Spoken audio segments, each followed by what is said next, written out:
Halo, Shalom. Apa kabar semua? Sekali lagi kita bertemu di dalam ibadah online kita. Hari ini saya sangat bersyukur karena sekali lagi dapat mengungsikan firman Tuhan untuk kita semua. Saya percaya bahwa dimanapun kita berada, walaupun kita tidak dapat beribadah di dalam rumah Tuhan, tapi tubuh kita ini adalah bait Kristus. Amin. Nah, tanpa membuang masa, saya ingin mengungsikan firman Tuhan pada hari ini.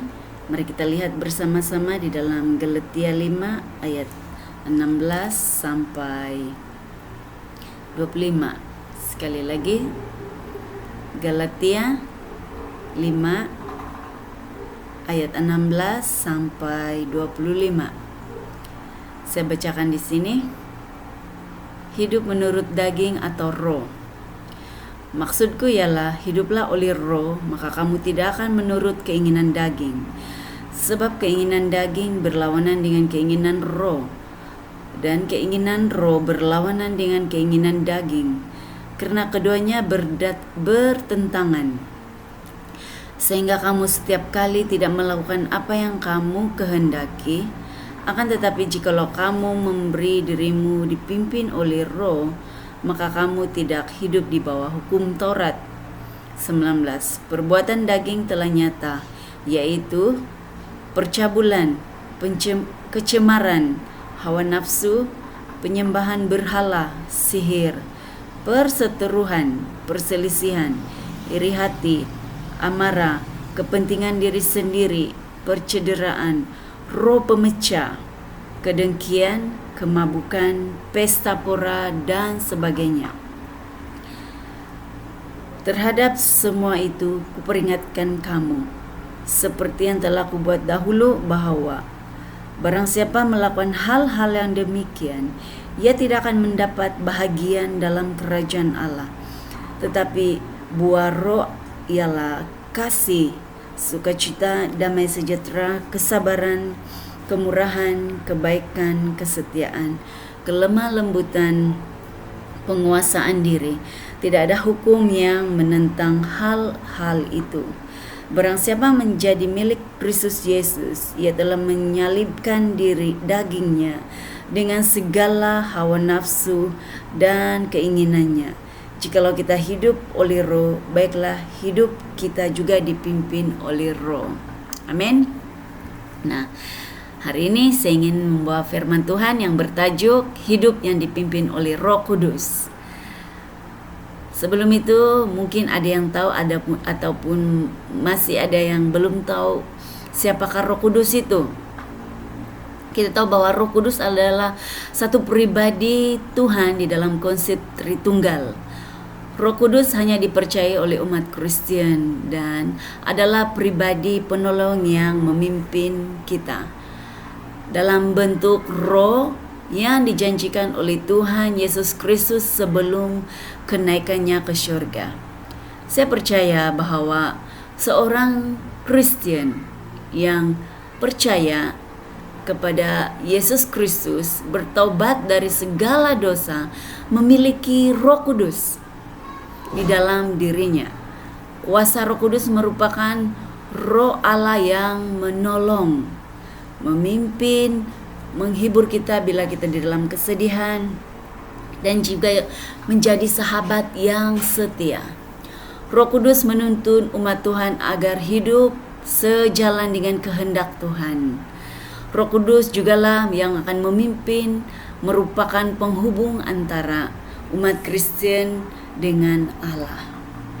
Kita lihat di dalam Galatia ini, surat Rasul Paulus yang ditulis kepada jemaat-jemaat di Galatia, dan juga kita tahu bahwa firman Tuhan ini adalah pesan untuk kita pada hari ini kepada setiap kita yang percaya kepada Yesus Kristus. Pasti yang tidak percaya tidak mungkin akan membaca firman Tuhan ini, Namun bagi kita semua yang sudah percaya kepada Tuhan dan mau percaya kepada Yesus yang akan menjadi Tuhan dan Juru Selamat kita, mari kita belajar bersama-sama. Rasul Paulus menyatakan bahwa hiduplah oleh Roh, maka kamu tidak akan menuruti keinginan daging. Bagaimana agar kita ini dipimpin oleh Roh Kudus? Tapi sebelum itu, mari kita lihat. Di sini kita lihat pertentangan di antara roh dan juga daging. Mari kita lihat keinginan daging itu atau perbuatan daging itu bagaimana. Kita lihat di dalam ayat 19 sampai 21. Inilah sifat-sifat kedagingan, di mana dia katakan, firman Tuhan katakan, yaitu percabulan, kecemaran, hawa nafsu, penyembahan berhala, sihir, perseteruan, perselisihan, iri hati atau cemburu atau dengki, amarah, kepentingan diri sendiri, mementingkan diri sendiri, percederaan, roh pemecah, kedengkian, kemabukan, pesta pora dan sebagainya. Nah, Rasul Paulus mengingatkan kepada kita tentang keinginan daging ini yang dia sendiri pernah melakukannya sebelum Paulus bertobat. Mari kita lihat di dalam firman Tuhan katakan, dia ada mengakui, Paulus sendiri mengakui bahwa dia pernah melakukan hal ini. Dan dia tidak segan untuk mengakuinya sebelum, karena itu adalah perbuatannya sebelum dia bertobat. Nah, kita lihat bahwa Rasul Paulus menyadari bahwa apa yang dia lakukan semuanya ini adalah sia-sia dan tidak berkenan kepada Allah, serta menjadi penghalang. Inilah penghalang. Mungkin banyak lagi, tapi ini yang tertulis di dalam firman Tuhan yang menjadi penghalang kita masuk di dalam kerajaan Tuhan. Orang yang dipimpin oleh Roh Kudus akan memiliki buah roh. Kita lihat orang-orang tadi, kita melihat perbuatan daging, sekarang adalah perbuatan roh. Bagaimana orang yang memiliki Roh Kudus itu? Kita lihat di ayat 22. Ayat 22 ini begitu jelas sekali. Buah roh ini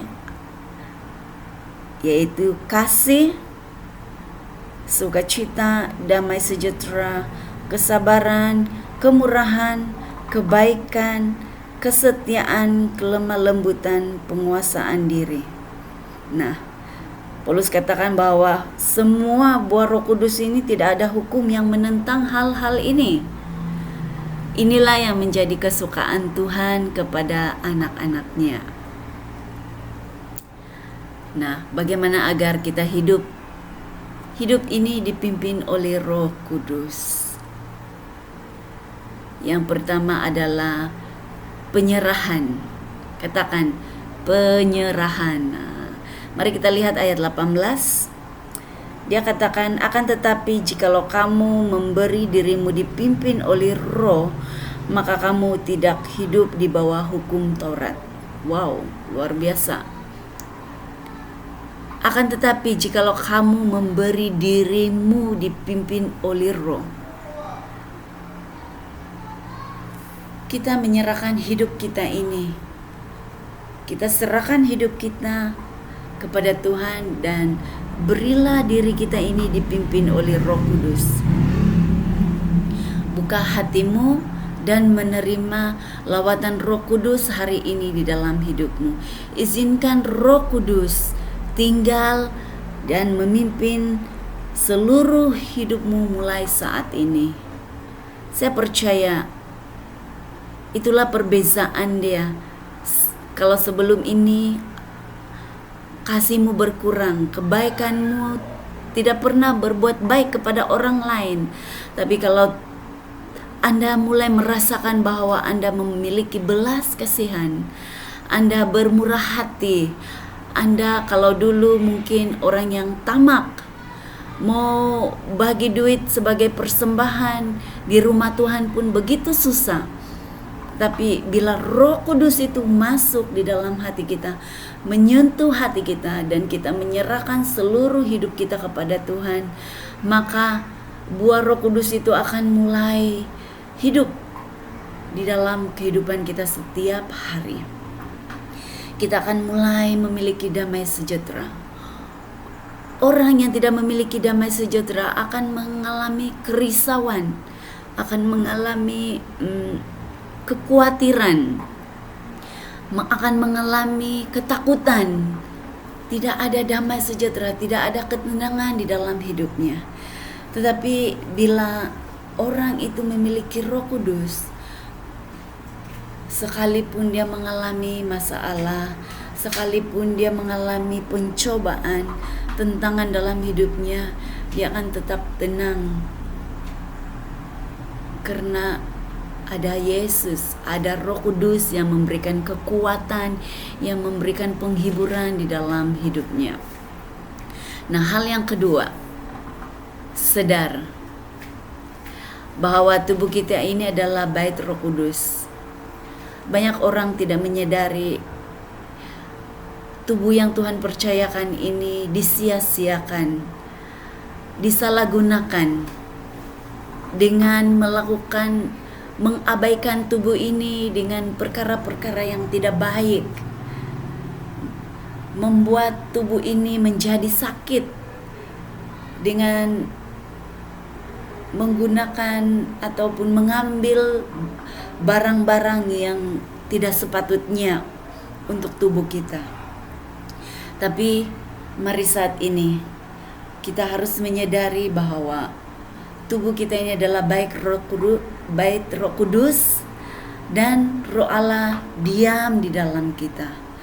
Anak Allah yang dipimpin Roh Kudus tidak akan sembarangan melakukan perkara yang jahat atas tubuh yang Tuhan berikan, dan karena berkuasa atas hidup kita, dia adalah Allah kita sendiri. Bagaimana Roh Kudus mau tinggal di dalam hidup kita kalau ada hal-hal di dalam hati kita ini yang kita tidak buang?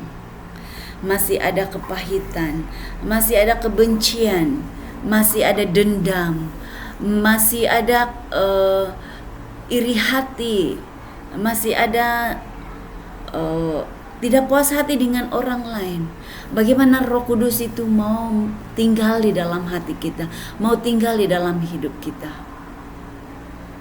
Oleh itu, gantikan dengan perasaan dengki itu dengan kasih, kebencian, dendam itu gantikan dengan kasih Tuhan. Buang semua kebencian, buang setiap kepahitan, buang setiap hati kita yang tidak baik kepada sesama kita, kepada orang lain. Berilah hati kita ini dengan kasih Kristus. Biarlah kasih Kristus itu mengalir. Melalui hati kita ini akan mengalir perkataan-perkataan yang baik, memberkati orang lain.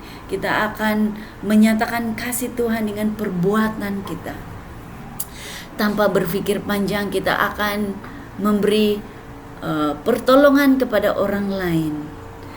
Firman Tuhan katakan di dalam ayat 24, barang siapa menjadi milik Kristus Yesus.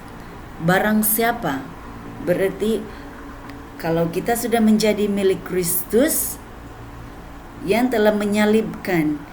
Ingat bahwa waktu kita menerima Yesus sebagai Tuhan dan Juru Selamat kita adalah milik Kristus. Waktu kita dibaptis, yaitu menyalibkan daging kita, keinginan daging kita ini, pikiran kita, keinginan hati kita, ataupun perasaan kita, keinginan-keinginan kita, itu sudah disalibkan bersama Kristus. Dan segala hawa nafsu dan keinginan kita itu Kita tidak lagi menjadi orang yang tamak, kita tidak lagi menjadi orang pembenci, kita tidak lagi menjadi orang yang iri hati, kita tidak lagi menjadi orang yang dengki kepada orang lain. Tapi kita akan senantiasa mencari jalan untuk berdamai, mencari jalan untuk berdamai satu dengan yang lain. Kita tidak mau bergaduh, kita tidak mau ada pertelingkahan, kita tidak mau ada sesuatu yang menjadi perpecahan di antara kita. Nah, itulah yang harus kita belajar. Kita harus menyadari. Yang pertama apa tadi? Penyerahan hidup kita. Yang kedua, kita harus menyadari bahwa tubuh kita ini adalah bait Roh Kudus. Maukah kita sembarangan melakukan sesuatu yang jahat, atau kita menyimpan perkara-perkara yang jahat di dalam ini, sedangkan tubuh ini adalah milik Kristus, dan yang berkuasa atas tubuh kita ini adalah Allah sendiri. Jadi sadarilah saat ini bahwa tubuh kita ini adalah bait Roh Kudus. Amin. Dan yang ketiga adalah melawan keinginan daging. Kita tahu bahwa keinginan daging kita ini lebih kuat daripada keinginan roh kita. Kenapa?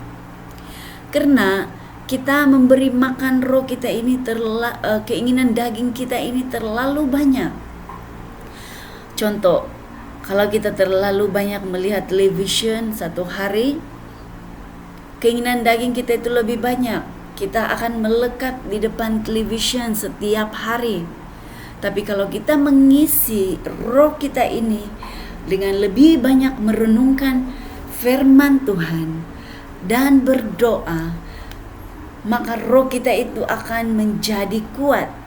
Semakin kita semangat merenungkan firman Tuhan dan berdoa, maka semakin kecillah keinginan daging kita, maka roh kita itu semakin kuat dan kita senang dipimpin oleh Roh Kudus. Bila Roh Kudus berbicara kepada kita, apabila dia katakan ampunilah, jangan menyimpan dendam, sekalipun engkau disakiti, sekalipun engkau diejek, sekalipun engkau dihina, tapi Roh Kudus katakan di dalam hatimu, hai anakku, jangan berdendam, ampunilah dia. Nah, bila kita mendengar suara Roh Kudus itu, itulah kekuatan kuasa Roh Kudus. Kita dipimpin oleh Roh Kudus. Kita boleh berdamai dengan orang, kita boleh bersalaman dengan aman, kita boleh berjumpa dengan sukacita. Amin. Bagaimana hidup kita hari ini? Apakah kita sudah dipimpin oleh Roh Kudus, ataupun kita mengabaikan suara Roh Kudus?